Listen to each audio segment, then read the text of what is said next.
Hey, what's going on, guys? I wanted to let everybody know that I have new t-shirts in my Teespring store. I have Survival of the Fittest. It's still in effect. I have this on hoodies, short sleeve, long sleeve.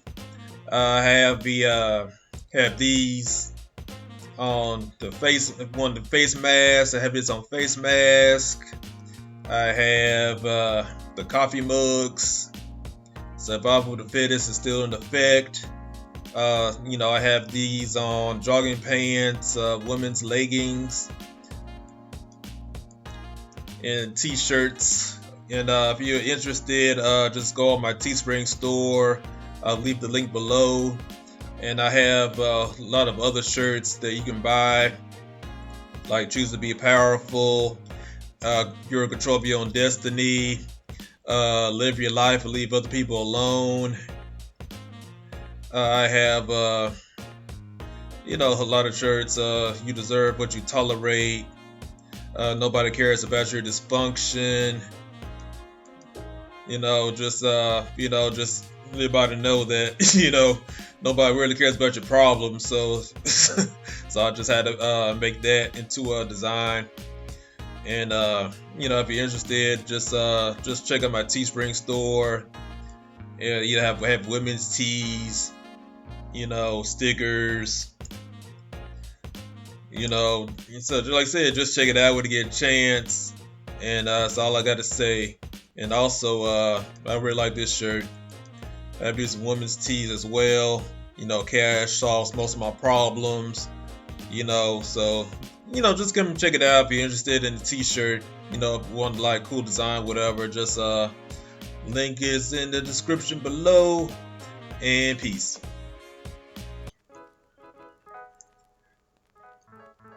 What's going on? What's interesting is that within this whole kerfuffle concerning the beef between Fresh and Fit and Abba and Preach, it's kind of like right in the middle of this is the debate between the discussion between should men pay for sex versus game. And the reason why I'm saying this because this whole Fresh and Fit, Abba and Preach debate or beef or battle started out with the video that Abba and Preach put out talking about. Actually, started out with Abba and Preach breaking down Fresh and Fit's video about should men pay for sex or the whole issue of tricking. And right after that, Kevin Samuels put out a video. No, once they put out a video, but he did a podcast, a live stream about do high value men pay for sex, and his the whole thing about the video was that high value men do pay for sex.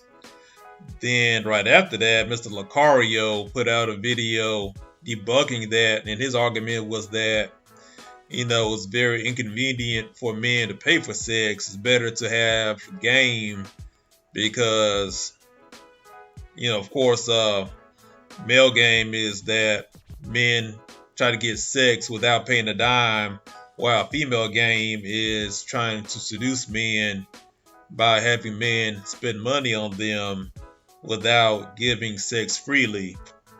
And with this whole debate, I agree with more of what Mr. Locario was saying compared to what Kevin Samuels is saying about high value men hiring escorts and paying hundreds of thousands of dollars just for one night with the escort compared to, learning game and learning social skills and trying to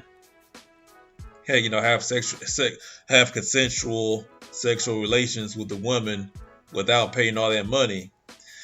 And my take on this whole controversy is that people can do what they want.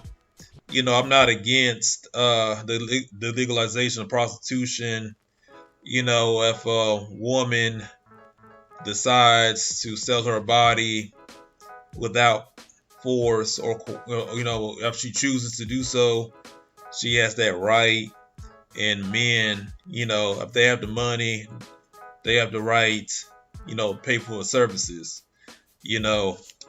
And but the whole idea of men paying for sex all the time, all the time, it pretty much means that the man doesn't have the ability, or he lacks the social skills, he lacks the game to get a woman, so he has no choice but to pay for sex, right? So, and the whole, and that's why I like Mr. Locario. And one thing about Mr. Locario, he puts out, and he's very, very underrated. He's very overlooked. He should be more popular than he is. And Locario's argument is that if you learn game, if you learn social skills, if you're not socially awkward, it doesn't make any sense to pay for sex, which makes more sense than what Kevin Samuel's argument is. He pretty much saying that if you're a high value man, he should be earning enough money to pay for sex. And I'm like, nah. I mean, he could probably, like I said, I've never paid for sex, but if a man has like a lot of money, maybe every once in a while, if he can afford it, a man has a right to that. But I believe, I won't say I feel, of course, but I'm just saying that logically, I'll say the logical course is that if a man learns the game, learns social skills, learns how to be suave, learns how to sweet talk, or whatever you want to call it, that's better than paying hundreds of thousands of dollars for one night. And if you have that much money, why not use that money to invest it, save it, or what? You know what I'm saying? That money can do, that money can be used for something more, constructive than just like paying for an escort. You know what I'm saying? And with this whole debate, I'd rather just learn game than just pay hundreds of thousands of dollars for an escort who doesn't really love you anyway. Because an escort, they just getting paid, to like pretend that they're into you, But that's my take on this whole debate and everything. But if you disagree, you can disagree. If you agree, you agree. But me paying for sex, I never have, and I don't really intend to paying for sex in the future. So that's my take on the whole debate on that. And if you have any comments, comment below. And peace out.